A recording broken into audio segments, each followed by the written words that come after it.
On se retrouve donc pour une vidéo favori et je vous avoue que dans ces favoris il n'y aura pas de mode et pas de beauté parce que c'est quelque chose dont je parle quand même assez régulièrement. Aujourd'hui j'avais envie de vous parler de choses différentes, notamment d'une série et je suis très en retard sur le timing pour vous parler de cette série, mais mieux vaut tard que jamais parce que moi je l'ai découverte aujourd'hui mais je la trouve passionnante. C'est Sons of Anarchy.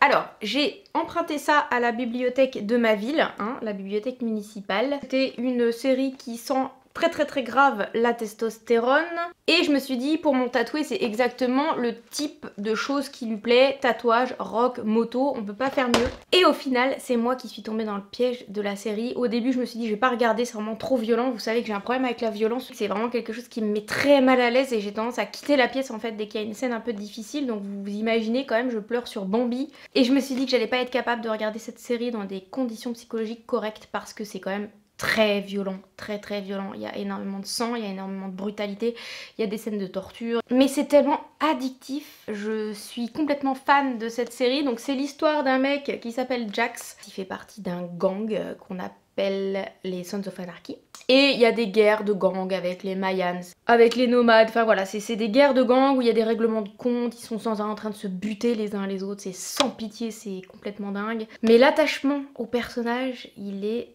quasi instantané, la série est très bien faite, c'est très esthétique, on aime les trucs un petit peu virils, un petit peu boyish comme ça. Écoutez franchement même pour les nanas, parce que moi je suis vraiment quelqu'un de très girly et ça passe. Franchement la violence ça passe, même je commence à m'endurcir un peu donc quelque part c'est mieux pour moi aussi parce que j'étais de toute façon trop sensible. Je vous la conseille, vraiment je vous la conseille.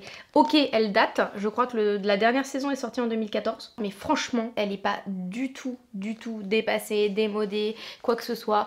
Regardez-la, elle est vraiment super. Autre série que je regarde en alternance avec Sons of Anarchy, c'est, et là vous allez me dire non mais oh tu débarques ou quoi, t'as 40 ans de retard, eh bien c'est Friends. Alors vous allez me dire ok tu découvres Friends en 2020. Pas du tout, en fait Friends je connais depuis le début, seulement je ne peux pas m'empêcher de les regarder. En fait je crois qu'avec le tatoué on se fait tous les 2 ans une session intégrale des 10 saisons. On a tous les DVD bien sûr, je vous en montre qu'un, je vais pas vous sortir tout le lot. C'est toujours aussi drôle, c'est incroyable. La saison 1 elle est sortie en... et c'est toujours marrant, c'est-à-dire que ça n'a pas vieilli, ça n'a pas pris une ride, donc franchement les jeunes générations, vous avez 20 ans en 2020, commencez à regarder Friends, je suis persuadée que ça peut vous plaire et cette série, franchement, ça serait difficile de passer à côté, il faut au moins avoir regardé Friends une fois dans sa vie. Vous avez vu à la bibliothèque aussi, j'ai trouvé les DVD de Sauvé par le Gong. Vous vous rappelez ou pas Sauvé par le Gong? Et j'étais trop contente de retrouver ce DVD et je sens que je vais regarder ça et que je vais m'éclater à regarder Zach et Kelly. Seules les vieilles peuvent comprendre. Ensuite, on passe du coq à l'âne et je vais vous parler d'une culotte. Alors là, ils vont me dire, mais qu'est-ce qu'elle fait? Qu'est-ce qu'elle nous raconte? Eh bien oui, je vais vous parler d'une culotte de règles. Je vous ai jamais dit, parce que forcément c'est un peu intime, c'est normal, et puis je suis pas du genre trop à raconter ces trucs-là.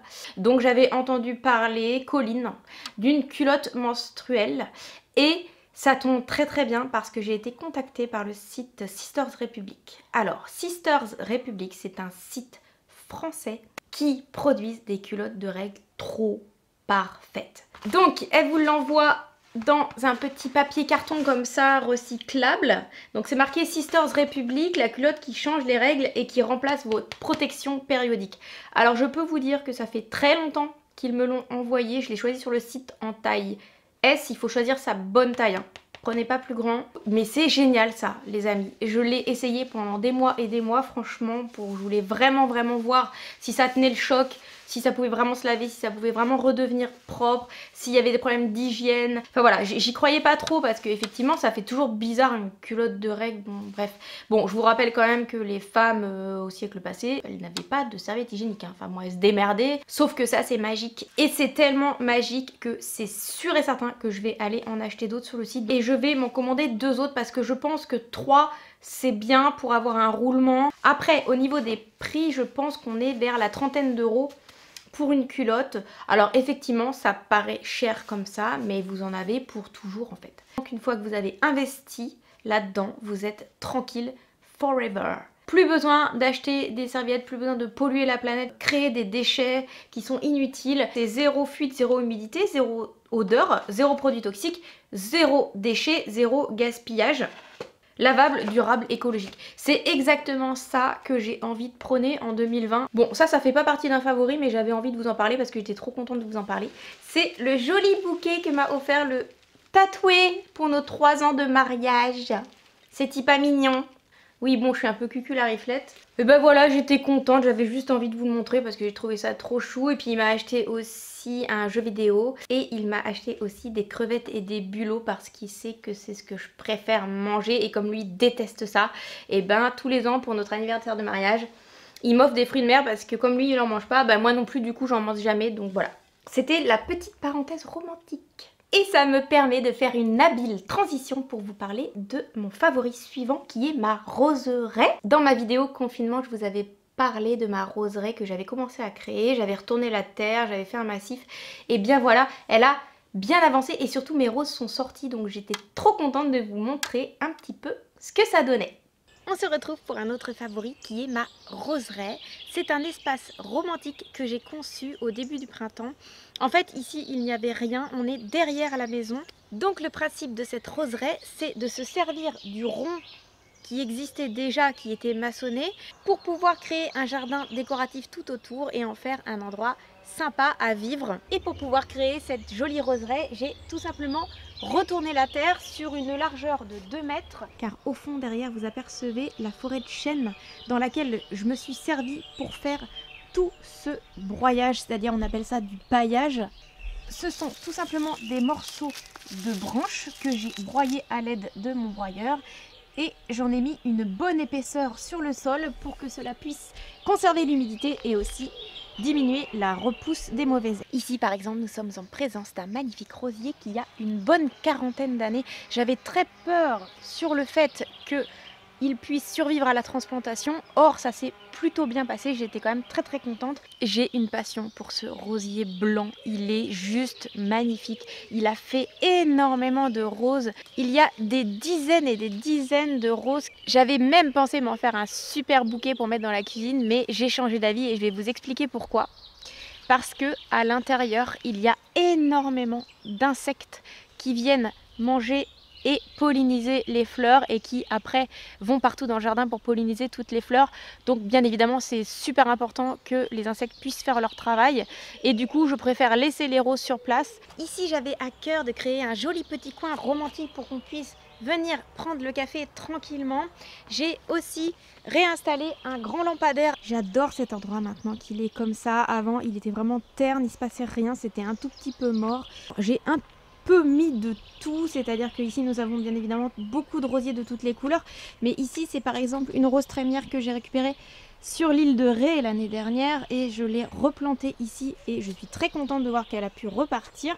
Ici nous avons des petites marguerites, du buis, j'ai planté mon persil et des glaïeuls qui vont pas tarder à sortir. Ça c'est un dahlia, sinon des pétunias, des roses, des pivoines, un petit peu de tout. Vous savez que je suis passionnée de jardin, je regarde Silence ça pousse avec Stéphane Marie sur France 5 le vendredi soir, même si lui je peux pas me le voir, je le déteste, je sais pas pourquoi, excusez-moi, peut-être que vous l'aimez bien mais moi je peux pas me le carrer, donc c'est la preuve que vraiment le jardin ça m'intéresse. Ensuite on va parler chaîne YouTube et j'ai quelques chaînes YouTube à vous proposer. Donc la première chaîne que je vais vous conseiller, et celle-là elle est uniquement pour les pianistes, désolé les autres hein. Peut-être que ça peut vous intéresser même si vous ne faites pas de piano. En l'occurrence, si vous n'êtes pas pianiste, ça ne va pas vous apporter grand-chose. C'est la chaîne de Tiffany Poon. Cette jeune pianiste chinoise filme ses séances de travail. Je trouve ça excellent, je trouve ça très bien fait. Donc si vous êtes pianiste, que vous touchez un peu 2-3 notes, regardez les vidéos de Tiffany Poon, vous allez voir, c'est quand même hyper instructif. Ça peut vous apprendre plein de choses, de voir une pro vraiment concertiste travailler, mettre en place ses morceaux, déchiffrer, enfin voilà.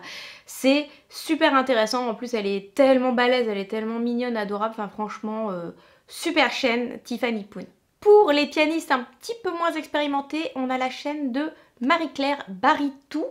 Alors c'est une chaîne qui est créée par une prof de piano qui joue très bien et qui a des conseils pédagogiques une vraie mine d'or, c'est simple, c'est bien expliqué. À partir du moment où vous avez des problèmes en piano, s'il y a des choses que vous n'arrivez pas à passer, s'il y a des choses que vous voulez comprendre au niveau harmonique, si vous avez des failles théoriques, elle sera là pour vous expliquer tout. Sa chaîne, elle est vraiment très simple, très pédagogique, bien faite, claire, voilà. Non, ce n'est pas un message privé pour mes élèves qui me regardent. Troisième chaîne que j'ai à vous proposer aujourd'hui, c'est la chaîne d'un Français, c'est la chaîne d'un mec qui s'appelle Yann Piette et c'est un mec qui est féministe. Pourquoi? Parce qu'en fait c'est un coach pour les femmes. C'est un coach amoureux pour les femmes. Alors pourquoi je regarde ces vidéos sachant que je suis en couple et que je suis très heureuse dans mon couple? Eh bien tout simplement parce que c'est instructif. Voilà, moi j'ai pas besoin de rencontrer un mec, j'ai pas besoin de draguer un mec, j'ai pas besoin de me faire aimer, j'ai rien à gagner à écouter ces vidéos. Et pourtant, je le regarde parce qu'il a des super conseils. Alors évidemment, c'est des conseils qui s'appliquent aux célibataires. Mais si jamais ça peut aider certaines d'entre vous qui se galèrent en amour, pourquoi pas? Voilà, parce que je trouve que ces conseils sont vraiment très pertinents. C'est pas un mec qui vous raconte des salades, c'est pas un mec qui vous fait rêver, rien du tout. Il est très pragmatique, il est très cartésien, il a un point de vue de mec hétéro sur les rapports hommes-femmes. Voilà, ça peut aider certaines filles qui me regardent aujourd'hui, coucou, et qui se galèrent avec leur mec. Moi je regarde, j'aime bien le type en plus. Et on termine cette vidéo favorite de l'été par une petite vidéo que j'ai faite. Et c'est un favori parce que j'ai trouvé ça trop mignon. C'est le jour où mon tatoué a sauvé un bébé écureuil de la bouche de Merguez, notre chat qui fait vraiment des dégâts, il est terrible. Merguez c'est un super chasseur, il ramène tout et n'importe quoi. Tout et n'importe quoi. J'ai même plus besoin de tuer les mouches. Il fait taper ta mouche. Même si elle est à 4 km de haut sur la vitre, il va sauter, il va se la choper et il va la bouffer. Je voulais vous laisser là-dessus en fait sur cette petite vidéo où il sauve un écureuil. Je trouvais ça trop mignon donc je voulais mettre dans mes favoris.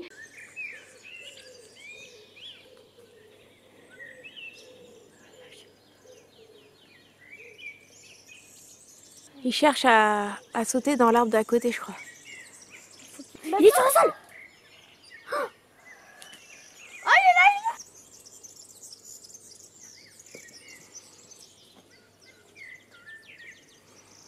Oh, c'est moi en fait. Faut le remettre dans la forêt. Heureusement que tu l'as vu. Oui. Il a pas de blessure. Bah, il est pas blessé. Il a le cœur qui bat à donf. Moi j'ai vu carrément Merguez qui le tenait par la Ah bah il était en train de le traîner, il l'emmenait quelque part quoi. Il voulait pas lâcher, j'avais réussi à le sauver une première fois, mais lui il a refait le tour de l'arbre, il lui a ressauté dessus. Il est là-bas là. Le pauvre.